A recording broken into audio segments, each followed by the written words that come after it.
Agora a gente está com a Débora Pagliusa, eu vou apresentar ela para vocês. A Débora, ela possui graduação em Biotecnologia pela Pontífica Universidade Católica do Paraná e mestrado em Ciências com ênfase em Biotecnologia pelo nosso programa. A Débora desenvolveu estágios de iniciação científica com fitorremediação de metais pesados, principalmente de cromo, avaliando a capacidade retentora e o armazenamento em célula. Durante seu mestrado, ela deu enfoque na fisiologia vegetal, avaliando a flexibilidade da síntese de carboidratos de parede celular em relação à disponibilidade luminosa em laminácea, que são as lentilhas d'água. Atualmente, a Débora é aluna do programa de Interunidades em Biotecnologia pela Universidade de São Paulo, e a Débora tem experiência na área de biotecnologia vegetal com enfoque em biologia molecular, bioquímica e cultura de tecidos, atuando com biologia de sistema para estudo de síntese de parede celular. Então, mais uma vez, agradeço. Obrigado, Débora, por ter aceito o convite. Passo a palavra para você. Boa tarde, tudo bem? Então, bom, eu ia me apresentar, mas acho que você já me apresentou completamente. Obrigada, Henrique. Vou falar, então, hoje com vocês um pouquinho sobre o uso da biomassa vegetal para biorefinaria, trabalhando, então, principalmente em cima de lentilhas d'água. Então, a minha apresentação de hoje consiste uma apresentação um pouquinho sobre mim, vou falar sobre o meu laboratório, que é o LAFIECO, o principal projeto, que é o NCT do bioetanol, focando em parede celular, vou apresentar minhas queridas lentilhas d'água e falar um pouquinho das aplicações dela e dos polissacarídeos de parede. Então, primeiramente, bom, o Henrique já falou, mas enfim, eu sou brasileira, sou natural de Mogi das Cruzes, me formei na PUC do Paraná, acabei trabalhando principalmente com plantas na minha iniciação científica, acabei me apaixonando por isso, mas também fiz iniciação científica com microbiologia e biologia molecular. Fiz mestrado aqui no grupo que eu estou atualmente, continuo no mesmo programa, trabalhando com as mesmas plantinhas, eu vou falar para vocês um pouquinho mais à frente sobre isso. Então, vou falar do nosso laboratório, o LAFIECO. O LAFIECO é o Laboratório de Fisiologia Ecológica de Plantas. Ele foi fundado em 2007, aqui na USP. O professor responsável é o professor Marcos Ribeiro Queride. Ele está sediado no Departamento de Botânica, no Instituto de Biociências da USP. Então, aqui tem algumas fotinhos para vocês, que a gente tem estufas, câmara de estufa aberto, que a gente usa para ensaios de mudanças climáticas e estruturas normais. Então, convido todos vocês que quiserem vir conhecer nosso laboratório. Então, as principais linhas de pesquisa do LAFIECO podem ser 4, principalmente. A primeira consiste na estrutura e no metabolismo da parede celular vegetal.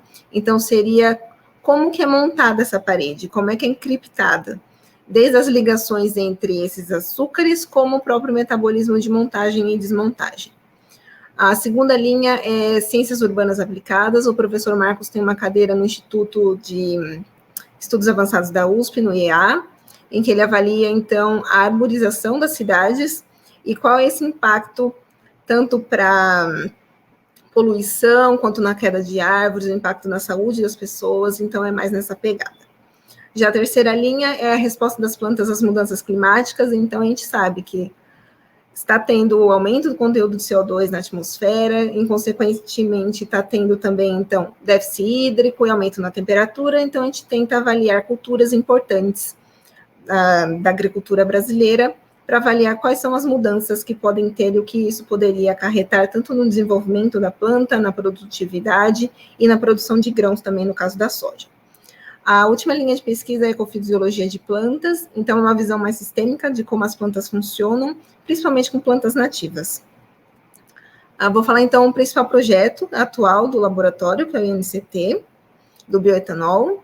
Para quem não sabe, o INCT é o Instituto Nacional de Ciência e Tecnologia, então é um programa fundamentado pelo governo, tem requisito brasileiro totalmente, a gente tem então diversos parceiros de diversos lugares, o LAFIECO é sede, e esse instituto visa, então, analisar, obter, então, otimizar a hidrólise da biomassa de cana-de-açúcar, principalmente, a partir de transgênicos ou, então, de consórcios enzimáticos específicos, para que se tenha uma produção de etanol de segunda geração. E o conhecimento, então, gerado a partir desse, vai otimizar o processo para levar a uma biorefinaria. O que seria isso? Uma cadeia completa da reutilização de todos os produtos da cana.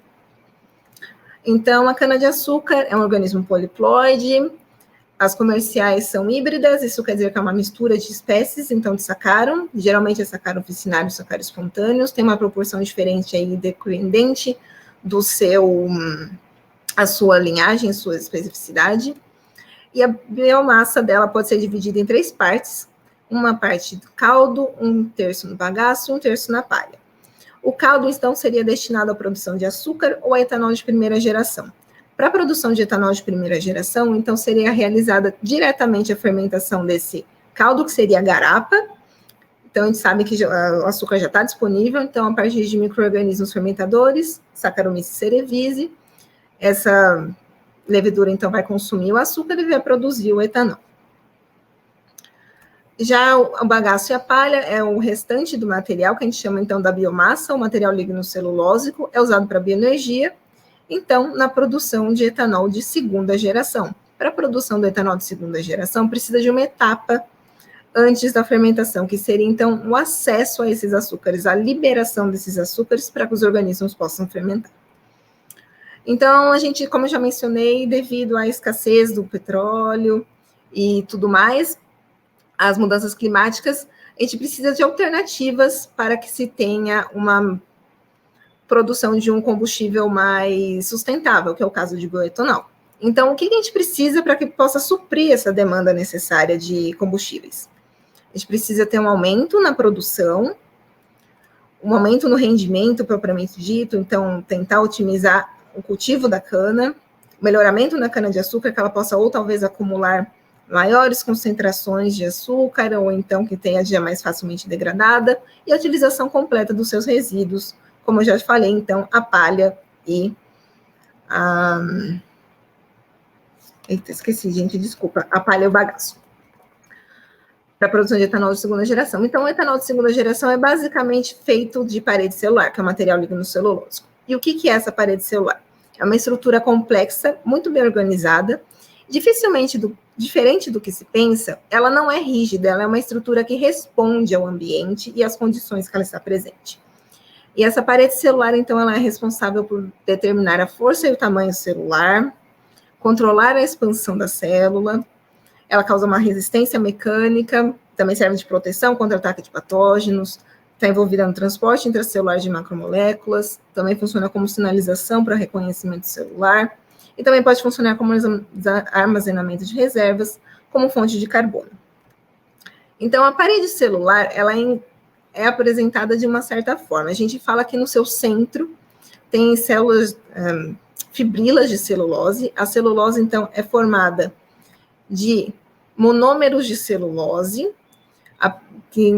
de monômeros de glicose, perdão, então são cadeias de glicose ligadas por ligações beta 4, e nessas fibrilas de celulose se tem ligadas, vocês podem ver nessas figuras, então, umas ligaçõezinhas aqui, umas coisinhas, então são as hemiceluloses. As hemiceluloses são polissacarídeos que apresentam já uma diversidade maiores de açúcares, então, que estão aqui apresentados, esses açúcares funcionariam como uns blocos para a construção desses polissacarídeos, e tem diversos tipos.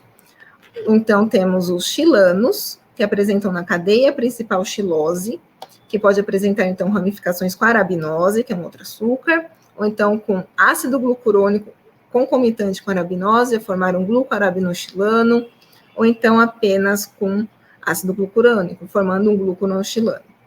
Outro tipo de hemicelulose são os mananos. Os mananos têm cadeias principais, então, formadas dos açúcares manoses, que podem apresentar ramificações com galactose, a formar um galactomanano, ou então com glicose, formar um galactoglucomanano.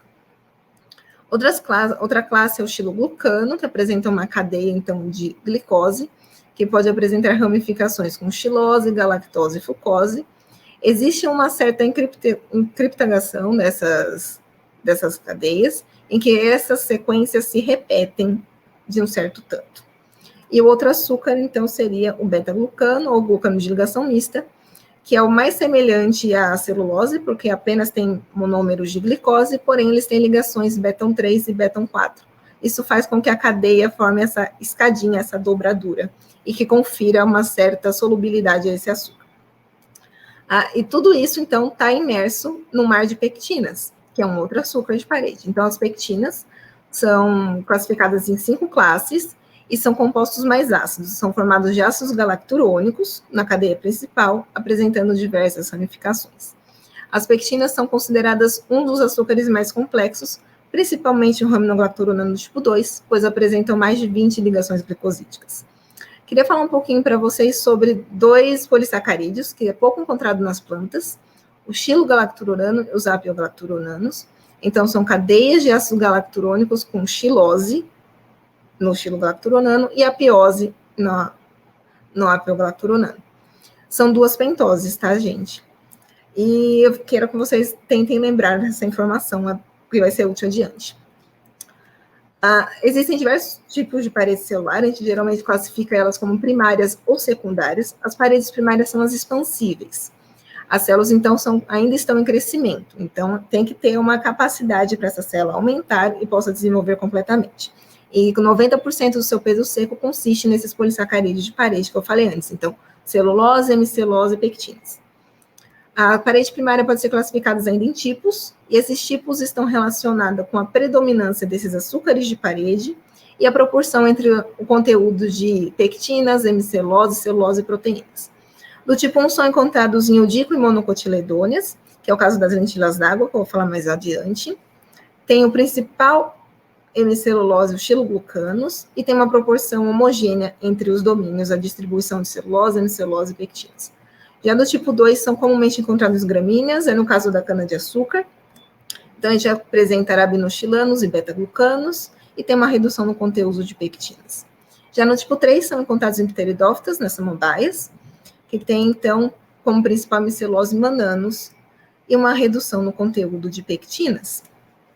Já as paredes secundárias ocorrem a partir da deposição da primeira, em que a célula, então, já terminou de seu desenvolvimento. Então, a partir de deposição de lignina e hemicelulose, se tem o desenvolvimento da parede celular secundária, que é o que a gente vê principalmente em madeira, então a gente vê uma camada mais espessa, a gente sabe que é resistente. E uma das decorrências dessa resistência se dá à lignina. A lignina é um composto fenólico, produzido a partir de 3 unidades alcoólicas. E a lignina é responsável por causar recalcitrância à parede celular. O que é recalcitrância da parede? É uma barreira coletiva que impede que tenha a desconstrução dessa parede, dessa arquitetura, por micro-organismos e enzimas. Então, aqui é uma representação real de uma parede celular, tá? Então, em azul está apresentado as fibrilas de celulose, em verde a hemicelulose, em amarelo está as pectinas. Imagine isso como se fosse um andaime, tá tudo bem montadinho. Se você ir lá e puxar um setor do meio, vai despencar. Se despencar, isso vai virar uma maçaroca, que vai virar uma coisa que a gente chama de compósito, que não vai permitir esse acesso. E essa encriptação que gera essa estrutura se deve principalmente à organização dos tecidos, às ligações entre as fibrilas de celulose e a sua própria organização, as ligações covalentes com os polissacarídeos, com a lignina, e as ligações também entre as pontes de hidrogênio. Embora as pontes de hidrogênio são consideradas forças fracas, devido ao número muito grande aqui de pontos de hidrogênio entre os polissacarídeos, acaba criando uma certa resistência. Tudo isso dificulta a entrada e a degradação, tanto é que a parede celular é o que torna, é aquela voltinha mais externa da planta, que faz ela ser resistente a diversos ataques de patógenos, então ela não deveria ser facilmente degradada. Sendo assim, a fermentação da parede celular é um cenário montado para a biologia sintética de sistema, em que a biotecnologia pode ser aplicada em diversos setores. Então, eu vou falar um pouquinho das aplicações biotecnológicas voltadas para o etanol de segunda geração. Pode ser, então, usados em todos os encargos, em todas as etapas do desenvolvimento, desde do cultivo e produção de biomassa. Então, a gente pode ter transgênicos com uma maior produtividade, uma maior taxa fotossintética, que seja resistente a doenças, ou então usar consórcios de micro-organismos para que tenham uma depressão nutricional, para que as plantas se desenvolvam melhor. Como eu mencionei, elas precisam de um pré-tratamento para que aquele açúcar possa ser recuperado. Geralmente se usa coquetéis enzimáticos. Então, a gente poderia gerar enzimas mais eficientes, isolamento de novas enzimas, ou então até melhoramento de fungos ou de bactérias que consigam, então, quebrar aqueles polissacarídeos e liberar os açúcares para que as leveduras possam fermentar. No processo de fermentação, então, a gente pode desenvolver leveduras que sejam capazes de fermentar diferentes tipos de açúcares. Antigamente, as pentoses eram consideradas um problema, principalmente a xilose. Atualmente, já existem leveduras capazes de fermentar a xilose, então, aí, uma aplicação direta de biotecnologia. E após esse processo, então, se tem a destilação, aí já é um processo mais químico propriamente dito, mas nos outros âmbitos dá para aplicar a biotecnologia em inúmeras etapas com diversas pesquisas. Então, no nosso grupo, a gente avaliou, só fazendo um ganchinho, então, agora com a produção de etanol, a decomposição da palha de cana no campo em 1 ano. Então, a gente viu que se tem uma degradação dos carboidratos estruturais em 3 meses. Então, os açúcares solúveis degradam completamente e o conteúdo de pectina e lignina se mantém, não se tem uma degradação, então eles acabam aumentando em relação aos demais. E o conteúdo de hemicelulose e celulose acabam reduzindo porque os micro-organismos conseguem degradar e conseguir quebrar aquelas sequências, então, dos polissacarídeos. De fato, a gente pode ver nesse gráfico aqui que a sacarificação reduz drasticamente após 3 meses. Isso demonstra o quê? Que no caso do uso de palha de cana-de-açúcar, se a gente pretende fazer a produção de bioetanol, o ideal seria utilizar ela com até 3 meses. Após isso, se tem uma queda significativa no processo de sacarificação e não seria benéfico para a produção de etanol.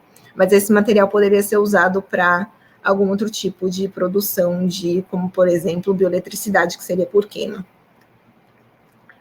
Então, agora eu vou falar para vocês sobre as lentilhas d'água. As lentilhas d'água vêm como uma fonte alternativa para produção de bioenergia. As lentilhas d'água são carinhosamente chamadas de demônias, por Coutier e Nicholas, em 2014, porque elas têm umas características bem peculiares. Essas plantas são as menores angiospermas monocotiledôneas aquáticas, flutuantes com capacidade de florir. Elas pertencem à família Laminácea, da Arácea, da ordem das Alimatáceas. Então, aqui tem umas fotinhos para vocês, dos 5 gêneros dessas plantas. Elas são bem pequenininhas, elas assumem no máximo 1 centímetro de comprimento. E para falar que elas têm flores, aqui está representado pelas setinhas, isso aqui seria as flores de uma lêmina.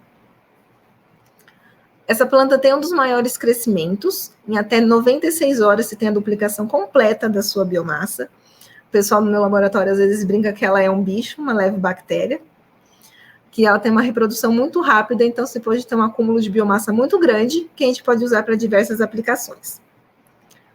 Então, as lentilhas d'água compreendem 37 espécies, que são nesses 5 gêneros aqui. Esse tamanho que está disposto nos dedinhos são reais, tá? E elas podem ser agrupadas em 2 subfamílias. A subfamília Leminoideae, que são as maiores, que apresentam, então, raízes, e as Wolfioideae, que são as mais derivadas na ordem evolutiva, e que são as menorzinhas e não apresentam raízes. As raízes nas lentilhas d'água funcionam apenas como mecanismo de suporte, elas não têm função de absorção nutritiva. A absorção é dada realmente pelas folhas, que a gente chama de frondes. E essas plantas têm distribuição mundial. Embora como elas são aquáticas e têm uma distribuição mundial, como é que elas conseguem sobreviver em regiões frias, em que tem um congelamento de águas? Elas têm um mecanismo que a gente chama de formação de túrions. Túrions são, então, essas gemas vegetativas dormentes, em que as frondes, as folhinhas, irão modificar o conteúdo de sua parede celular, reduzir os espaços de ar e acumular amido em até 70% da sua biomassa, fazendo com que elas se tornem mais densas que a água e acabem afundando. Isso faz com que elas, então, fujam da área de congelamento, quando já, então, por mecanismos de aumento de temperatura e sensibilidade, ela consegue reconhecer o sistema, né, o ambiente que ela está submersa, e consegue, então, voltar a seu estado flutuante. Então, o ciclo de vida seria como, basicamente? Durante o verão, se teria o crescimento dessas plantas de forma contínua. Durante o outono, começa, então, a formação desses túrions. E durante o inverno, então, as regiões estão congeladas, elas estão na superfície mais embaixo.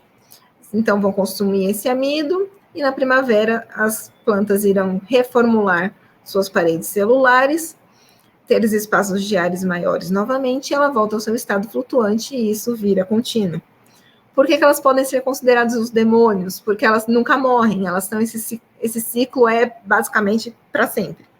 Então, e confesso que para matar ela também é bem complicadinho. Então, ela tem alta resistência a diversas coisas, então por isso que elas são carinhosamente apelidadas de demônios.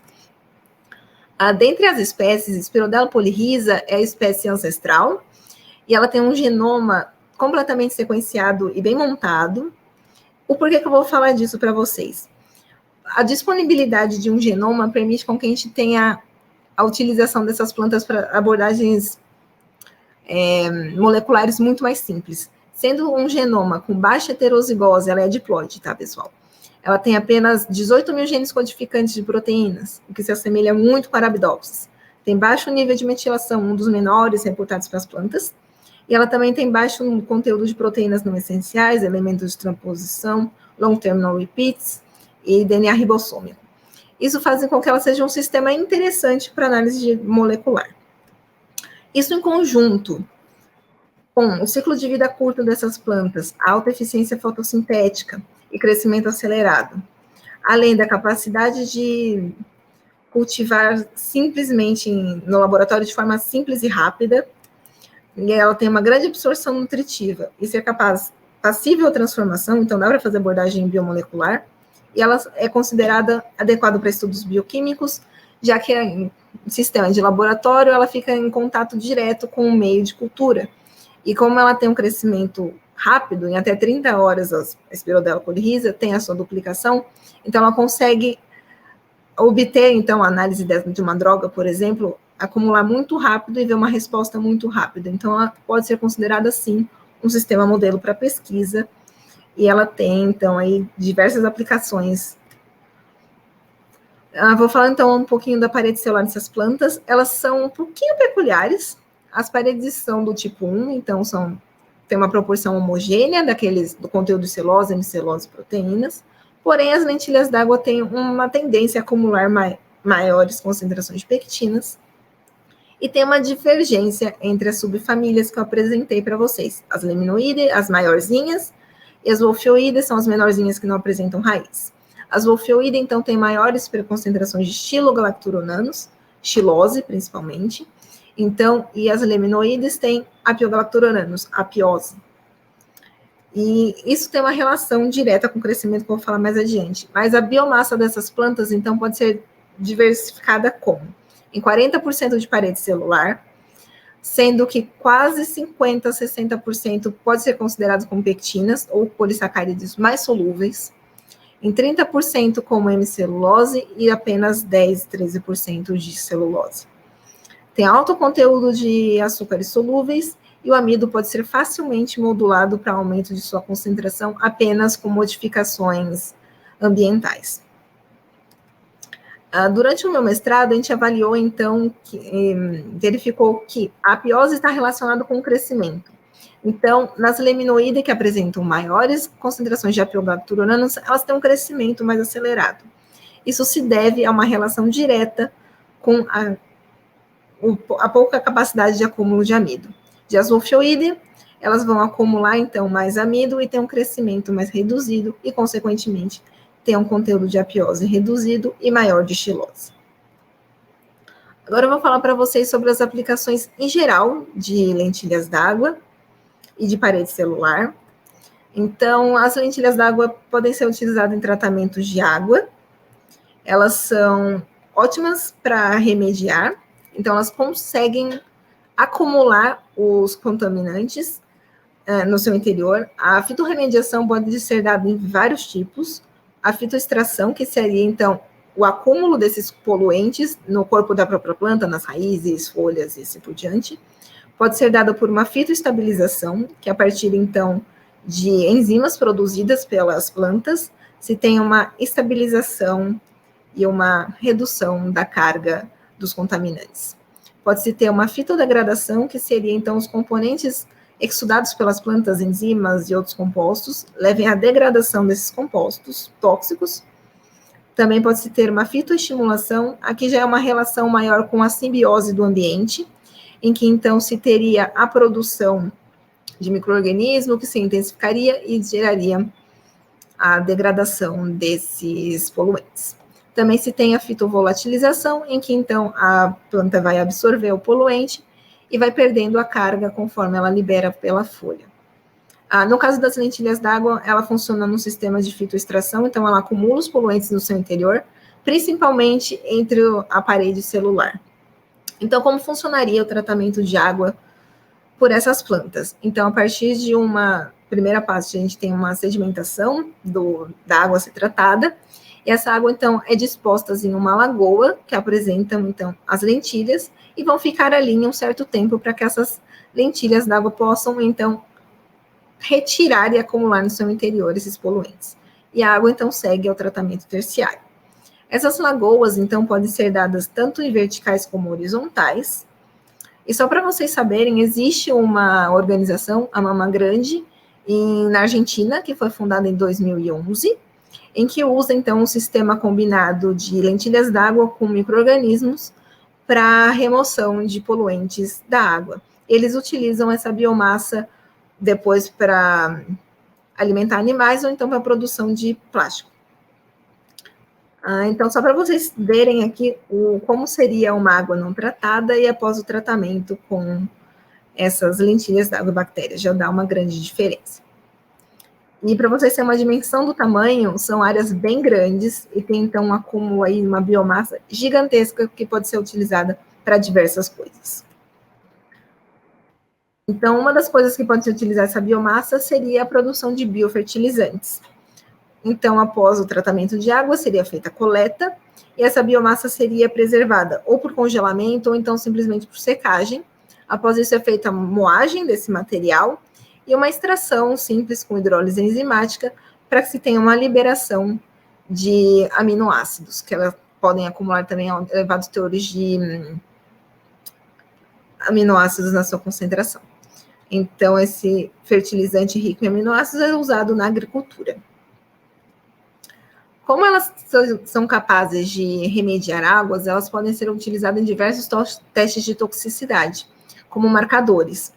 Geralmente, o que se avalia nesses testes de toxicidade? Se avalia, então, o tamanho das frondes, o número das frondes, que seriam as folhinhas, a taxa de capacidade dessas plantas, então, de se multiplicar, se elas realmente se tem uma influência no desenvolvimento. Além disso, se avaliam principalmente, então, trocas gasosas e padrões de clorofila. Então, só para vocês terem uma noção aqui, como é que seria o teste de toxicidade, então, se põe em diversas concentrações da droga ou do fármaco, ou que estejam avaliando, e eles verificam que dá para rever que tem uma redução no conteúdo de folhas, no aspecto morfológico, de cor, se tem uma modificação considerável. Então, dá para ser usado como marcadores de áreas também. Além disso, as lentilhas d'água podem ser usadas na cosmetologia, aqui já é mais direcionada ao polissacarídeo específico apigalacturonano.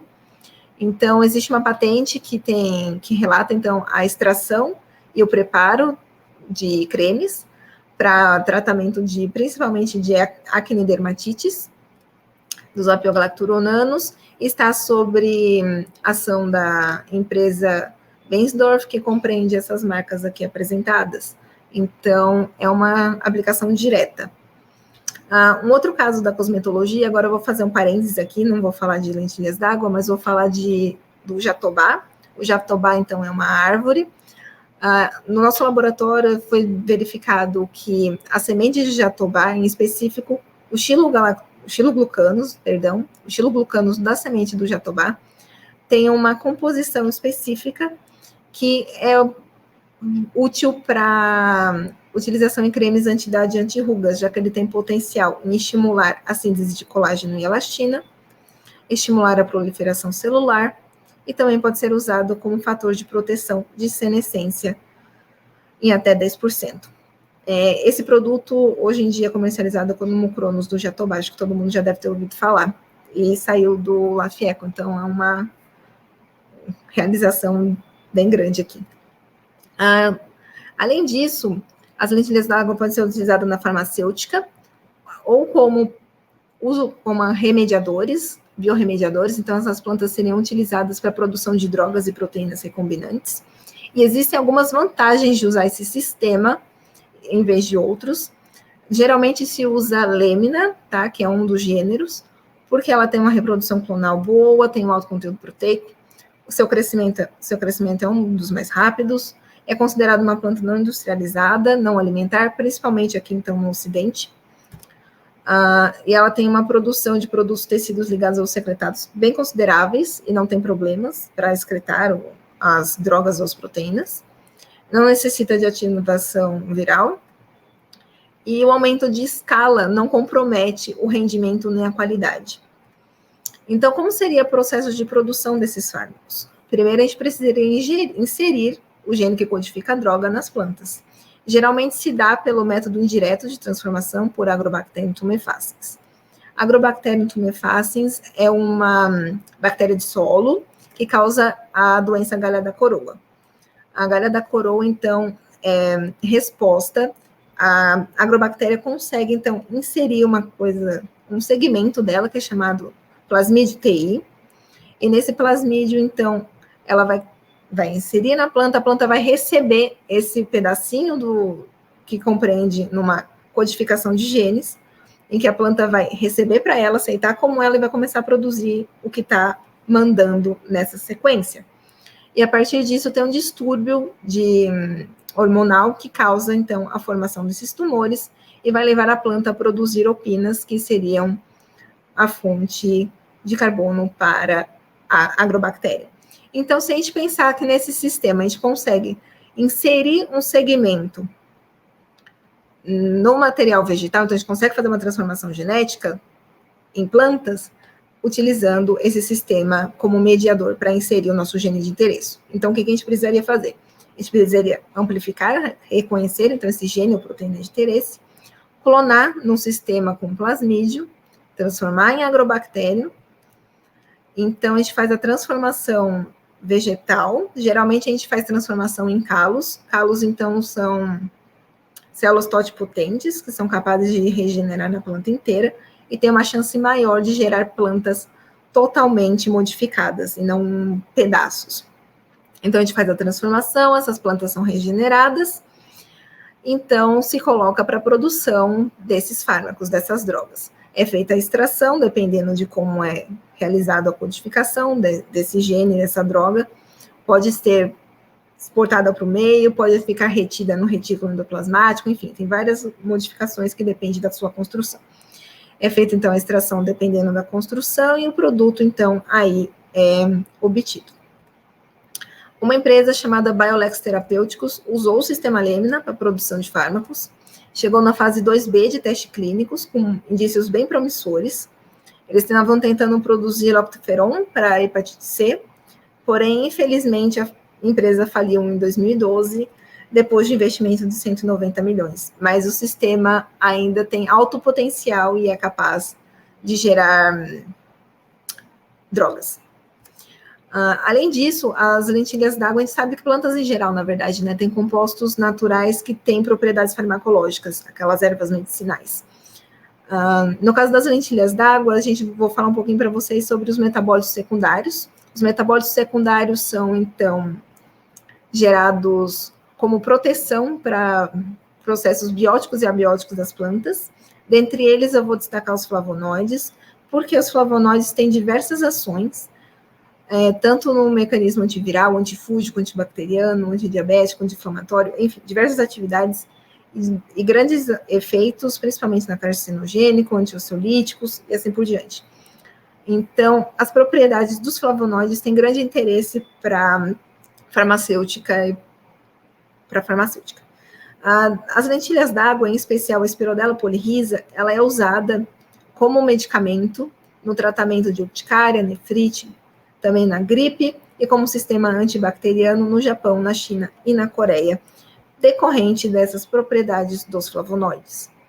Então, no nosso grupo, a gente avaliou a diferença entre as classes de flavonoides em 5 espécies. A gente verificou que, de fato, o Spirodela polyrhiza apresenta uma diversidade maior, porém, de forma geral, os flavonoides das lentilhas d'água são C-glicosilados, então eles apresentam glicosilações com algum açúcar, o que é benéfico na alimentação. Por quê? Porque a capacidade dele ser glicosilado, ele tem uma atividade antioxidante, o flavonoide tem uma atividade antioxidante, e a C-glicosilação faz com que sejam facilmente absorvidos pelo nosso organismo. Então, tem uma carga maior. Então, seria benéfico aí para aplicação na alimentação, além do seu potencial, lógico, farmacológico. Com esse potencial na alimentação, as lentilhas d'água podem ser utilizadas, então, também aí. Elas são consumidas na Ásia, principalmente espécies da subfamília Wolfioideae, e tem uma linhagem de Wolffia globosa, que é denominada Mankai, a qual é comercial, e ela apresenta um fator nutricional bem considerável, que corresponderia ao conteúdo de fibra de um abacate, ao conteúdo de zinco de um copo de quinoa, ao conteúdo de 10 vezes de ômega 3 presentes na espirulina, ao conteúdo de ácido fólico de um copo de beterraba, ou então de 12 aspargos. Ainda tem o conteúdo de proteína de um ovo médio, o conteúdo de vitamina A de um copo de pimentão vermelho, e a disponibilidade de ferro pode chegar até 6 copos de espinafre, e diferentemente de plantas, elas têm vitamina B12, o que seria necessário para o intake diário. Então, tem um grande apelo aí pela nutrição. Elas podem ser usadas em diversas receitas. Essas fotinhos que estão apresentadas aqui são receitas de fato que são usadas para isso.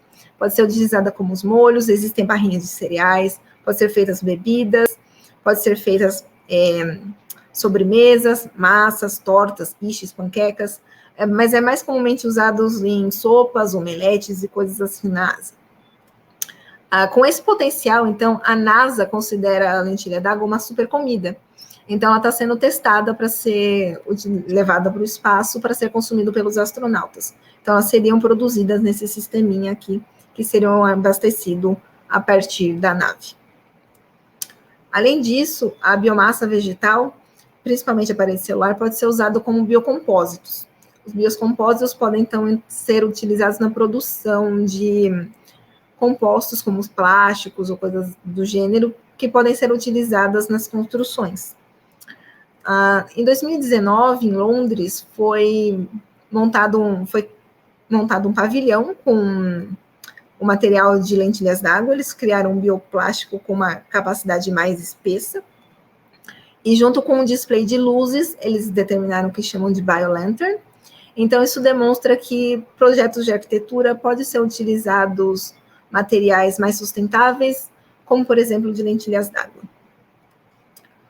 Então, falando um pouquinho do plástico, derivado, então, da parede celular, existem, mais uma vez, patentes determinando a obtenção a partir de macrófitas aquáticas, então, compreenderia nas espécies dos 5 gêneros das lentilhas d'água, como diversas outras, como picha, elóide, e assim por diante. E está sobre o uso da empresa Algix, que então já se tem a produção a partir dessas plantinhas, que geram então uns monômeros do plástico. Além disso, plantas em geral podem ser usadas como para a produção de produtos químicos. Então, seriam derivados de plantas, materiais agrícolas, marinhas ou florestais, que a partir de síntese orgânica a gente levaria à formação de produtos químicos que seriam substituintes do petróleo. E esses produtos que seriam usados para a produção, então, seriam principalmente os açúcares. Então, a gente poderia ter a sacarose, o amido e a parede celular, para obter, então, principalmente glicose, e da parede celular, então, xilose, manose, arabinose, galactose e glicose também, que poderiam ser usados para a produção, claro, do etanol, de ácidos orgânicos, lipídios, hidrocarbonos, aminoácidos, vitaminas, antibióticos, ácidos em geral e hidroximetilfurfurais. Além disso, se vocês se recordam, tem um composto na parede celular que é denominado lignina, que é os compostos fenólicos, que causa aquela resistência em uma certa barreira à hidrólise, Pode ser usado, então, para a produção, então, de diversos compostos, produtos syngas, que seriam, então, etanol, metanol, outros líquidos, hidrocarbonos, como benzeno e tolueno, compostos fenólicos em geral, produtos oxidados, vanilina, DMSO e macromoléculas, perdão. Chegando, então, no ponto da bioenergia, a biomassa, então, pode ser usada completamente em diversos setores. Pode ser realizada, então, a obtenção de biogás a partir de uma pirólise ou, então, da gaseificação dessa biomassa. Pode ser realizada a síntese de biodiesel a partir da extração do óleo e transesterificação. Pode ser realizada, então, o etanol de primeira geração, que usa principalmente, então, açúcares solúveis e o conteúdo de amido, ou então etanol de segunda geração, que é a partir da parede celular. Ou então pode ser realizada a bioeletricidade a partir da combustão da planta em geral. O nosso grupo, então, a gente foca principalmente na produção de etanol de segunda geração. Então, a gente avaliou a capacidade da parede celular, principalmente, e da biomassa em geral, como poderiam ser a otimização dela e que resposta ela teria para a produção de etanol.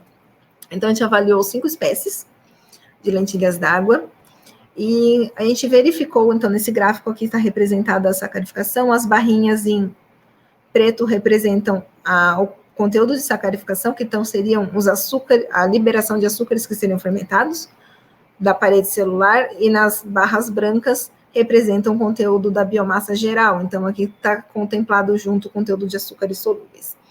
Então, vamos focar nas barrinhas pretas, que em relação, então, à biomassa da parede celular, e tem uma leve diferença entre as espécies, mas, de forma geral, ela sacarifica mais do que a própria cana. Então, ela seria uma ótima alternativa para a produção de etanol de segunda geração. Além disso, a gente viu que a sua parede celular compreende 51% em açúcares fermentáveis. Os outros açúcares que não são fermentáveis se devem principalmente às pectinas. Então, como é que a gente driblaria as pectinas para otimizar ainda mais essa produção? Então, é o meu doutorado, na verdade, isso. A gente pretende, então, alterar o sistema. Esse daqui é como a via dos nucleotídeos açúcares, é o que levaria à formação dos açúcares, que seriam formados na parede celular. Então, as pectinas são formadas nesse gargalo aqui. Então, a gente pretende modificar alguns genes, alterar, para que a gente tenha uma redução no conteúdo de pectinas e que essa parede seja ainda mais sacarificável. Então, as lentilhas d'água são as menores plantas, mas elas têm o seu maior potencial, já que ela tem uma rápida reprodução vegetativa, seu potencial biotecnológico é gigantesco e pode ser utilizado, então, em biomateriais, na bioenergética, na farmacêutica, na alimentícia, na nutracêutica, na cosmetologia, em teste de toxicidade, remediação de águas, e ainda elas têm a vantagem de serem consideradas um sistema modelo. Então, dá para fazer muita coisa com lentilhas d'água, e era basicamente isso que eu queria apresentar para vocês hoje. Então, queria agradecer a atenção de todos, agradecer o convite da organização. Então, deixo aqui agradecer o meu laboratório, então, apresentar o professor Marcos. Se vocês quiserem visitar o laboratório, estão de portas abertas. Se quiserem conhecer um pouquinho mais das linhas de pesquisa, entrem lá no site do grupo e deem uma verificadinha. Então, é isso, gente. Muito obrigada. Muito obrigado, Débora. Excelente a palestra. Muito interessante. Eu acho que você conseguiu trazer tudo que era possível de ser explorado com as lentilhas. Eu estou até seduzido pelas lentilhas d'água. Acho que tem um potencial gigantesco. Confio no que você fala. Eu tenho uma dúvida. Claro. Eu tenho uma dúvida, assim. Você falou que ela tem distribuição mundial, né? Então, vocês já sabem se tem ecótipos que são, vamos dizer, nativos ou que têm uma ocorrência natural aqui no Brasil? Sim, existem... Calma, vamos em partes. Sim, elas têm uma distribuição mundial e em algumas regiões tem certas predominâncias para algumas espécies. Uhum. Além disso, no Brasil existem, claro, linhagens específicas que não são encontradas em outros lugares. E decorrente desses ecótipos serem de regiões específicas, elas têm uma resposta diferente ao ambiente e apresentam características diferentes. Tanto no sistema de transformação, como no sistema de resposta, quanto na própria formação de túrions. Igual, plantas daqui do Brasil tendem a não precisar sobreviver a ambientes que congelam, porque, né, bom, atualmente já é os 500, né, mas geralmente não precisaria. Então, essas plantas geralmente não têm essa capacidade de gerar os túrions. Então, tem uma predisposição genética já diferenciada. Então, vocês já sabem mais ou menos que ecótipos diferentes têm características que podem ou não beneficiar determinado interesse biotecnológico, por exemplo. Sim, sim. Legal. Então, vou dar abertura aqui. É uma curiosidade minha, claro. Uma pergunta da Ariane Noronha. Que tipos de contaminantes essas plantas poderiam absorver? Elas podem absorver, principalmente é usado, na realidade, para metais pesados, chumbo, cromo e assim por diante. Então, daria para usar em sistema combinado de resíduos industriais, processos de galvanização e assim por diante. Mas elas também conseguem acumular produtos que hoje são considerados poluentes dos fármacos. Então, aqueles resíduos que são encontrados em águas que muitas bactérias e outros compostos não conseguem remover, as lentilhas d'água conseguem. Então, esteróis e coisas assim. Certo. Então, tem assim, no laboratório de vocês têm feito trabalhos nessa linha ou não? Não. Com capacidade de remediação, não. Capacidade de remediação, não. Eu tenho uma pergunta que deixa eu ver aqui no chat. Dá um tempinho para o pessoal começar a formar essas perguntas, né? Tem pergunta da Giovana Correia. No caso da aplicação das lentilhas para tratamento de água, o que poderia ser feito com elas depois do tratamento e se é possível recuperá-las depois desse processo? Acho que você explicou isso, né? Eu expliquei mais ou menos, então, dá para fazer várias coisas com a biomassa. A única coisa que eu não recomendo, claro, a gente não iria consumir essas lentilhas d'água porque os poluentes estariam no seu interior, então não seria viável para isso. Mas poderia ser, então, sei lá, uma coisa mais simples seria a queima e a produção de eletricidade, mas poderiam ser feitos biofertilizantes, poderia ser utilizada a própria produção de bioetanol, ou então, bom, depende, né? Dá para fazer um monte de coisa, na verdade, mas principalmente, geralmente é feita ou bioetanol, ou então é a queima para bioeletricidade, ou então bioplástico. É as três principais. As três principais. Então já tem mais ou menos umas frentes que já têm sido... tem estudos e fundamentos para isso, mas melhor direcionados para isso. A outra pergunta que a gente tem é: qual é a taxa de eficiência de transformação genética nas lentilhas? Então, querido, vamos chorar agora. 0,3%. 0,3% por agrobactéria? Por agrobactéria. Começaram a fazer testes com CRISPR agora, conseguiram transformar, mas ele tem problema de estabilização. Estão vendo umas coisas estranhas, então ainda não está muito bem definido. Bombardeamento, já foi feito um teste, sabe dizer se recebe bem essa...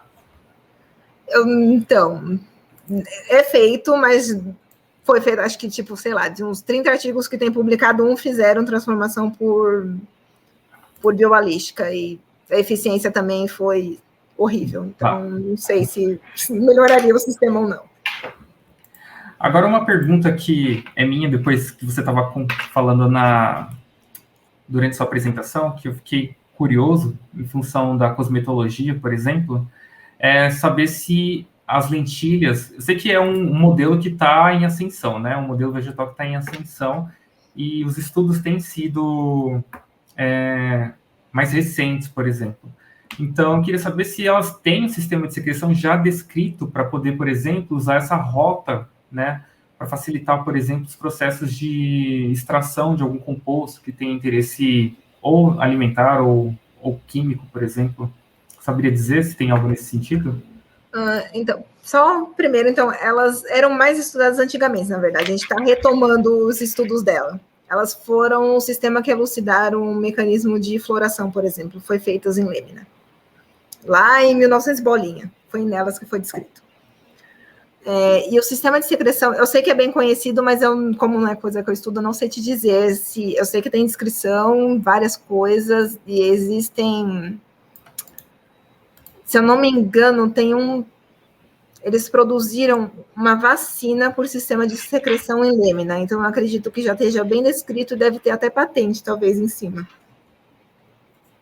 Então já tem um sistema de secreção que tem sido explorado. Porque eu acho isso uma coisa fantástica, assim, né? Porque, além de você reaproveitar para fazer a extração de algum composto químico que seja de interesse, você consegue aproveitar a biomassa dela, né? Então, sim, fantástico.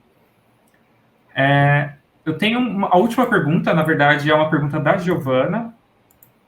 A Giovana, ela tem uma dúvida sobre a formação. Eu acho que esse é um ponto muito importante, principalmente quando a gente está falando aqui dos cursos de inverno, que é no tocante da biotecnologia. A Giovana faz a seguinte pergunta.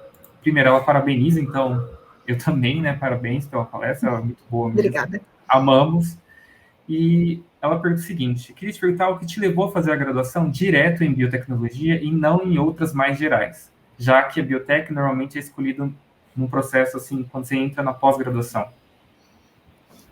Então, eu confesso, eu gosto muito de química também, eu sempre tive uma tendência a química e biologia.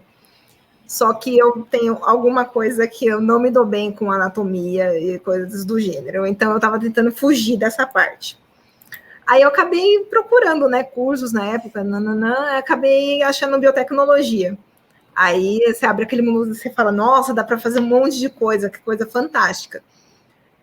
Se fosse atualmente, não sei se eu faria biotecnologia como graduação, na realidade, porque a gente compete com Deus e o mundo, e na época que eu fiz também, era um curso muito novo, era uma das primeiras turmas. Então, foi uma coisinha meio complicada. Mas eu escolhi mais realmente por causa da grade, da graduação. Você diz que tem alguns pontos que... Bom, você acha que mesmo depois de ter feito mestrado, doutorado nessa área, não valeu a pena ter feito em biotech, já que você conseguiu unir diferentes conhecimentos para... A biotecnologia é totalmente interdisciplinar, né? Então, você consegue juntar várias coisas. Nesse ponto, a gente tem muitas vantagens quando a gente vem para uma pós. Se você continua na área, principalmente, porque você não faz uma coisa só, sei lá, química. Você acaba mexendo com biologia de sistema, você acaba fazendo um pedacinho disso, um pedacinho do outro. Então, a graduação em biotecnologia faz você sair um pouquinho mais adiante em alguns conceitos, ao meu ver. Só que em alguns outros veres você também fica defasado em algumas especificidades, porque você não vai tão a fundo em algumas áreas. Por exemplo, na minha graduação eu não tive nada quase de plantas. Eu tive que estudar tudo basicamente sozinha. Então, eu tive um semestre que foi morfologia e fisiologia, tudo junto, englobado. Então, não é igual uma biologia que tem morfologia, enfim. Eu entendo esse ponto seu, mas, por exemplo, você provavelmente deve ter tido coisas específicas de biotecnologia, de aplicação, sim, ou até mesmo de química. Muito mais. De repente, um biólogo não teria essa visão. É sempre um contraponto ali, né? Sempre tem pontos positivos e negativos. Mas, sim, a gente tem... a graduação é muito mais focada em aplicação. E o que daria para você fazer, quais são as abordagens que você poderia ter. E, a ideia era principalmente desenvolver, né, produtos, ou seja, para depois levar para uma indústria e ampliar a escala. O foco era sempre esse que eu tinha na minha graduação, era produzir alguma coisa com alguma finalidade comercial. Todas as visões eram para cima disso. Exatamente. Aqui tem uma pergunta filosófica da Adriana Grandes, que é relacionada, por exemplo, quão importante é a área de conhecimento em relação, por exemplo, à formação e à pesquisa que você se dedica, né? Acho que esse ponto vai muito junto com o que foi mostrado nas palestras do início da manhã, que se você tem interesse, eu acho que tem que ter um ponto de partida e a ideia é que você vá atrás. E acho que é igual você falou, né? Você não teve morfologia, coisas do tipo muito mais vegetais, mas você correu atrás e tem hoje desempenhado um belo papel com biotecnologia vegetal e com certeza fez suas contribuições e tem feito e vai continuar fazendo. Acho que é um ponto muito importante. Sim, eu acho que, tipo, o background que eu tive também da minha graduação, claro, em nenhum momento eu vou falar que a minha graduação foi fantástica. Tanto é que eu continuei na área, senão poderia simplesmente ter trancado o curso e feito outra coisa.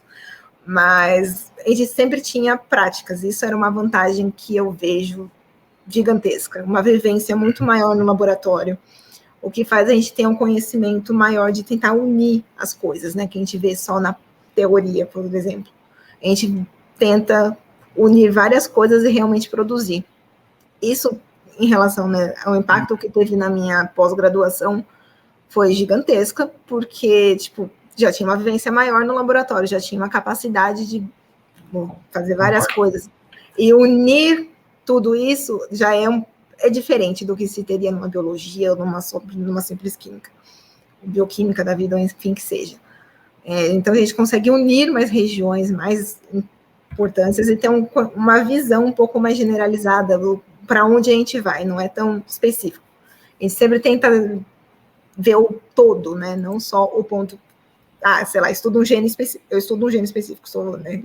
Mas a gente sempre tenta ver o sistema como um todo, como é que ele geraria tudo. Então, isso é decorrência um pouco da minha graduação, que a gente sempre viu o impacto geral, o que levaria à formação, o que a gente pode usar, o que dá para combinar, o que dá para fazer. Então, é bem nesse âmbito. Gostei muito, Débora, parabéns. Parabéns pelos seus trabalhos, pelo pessoal do LaFieco. Obrigado pela excelente palestra, pela discussão. Acho que é muito importante, não somente a palestra, né, ter essa discussão sobre carreira, como o que a pós-graduação traz como formação, o que está por trás do que é essa formação, né, que é como a Adriana tem falado ali no chat, que é o aspecto da curiosidade. Então, acho que isso é muito importante para quem está iniciando na carreira científica. Sim. E você gostaria de deixar o seu e-mail para o pessoal, para quem tiver interesse em entrar em contato? Se você puder mandar para mim no chat, o pessoal da organização consegue plotar aqui para a gente. Pode ser por esse. Tem o da USP também, mas tanto faz.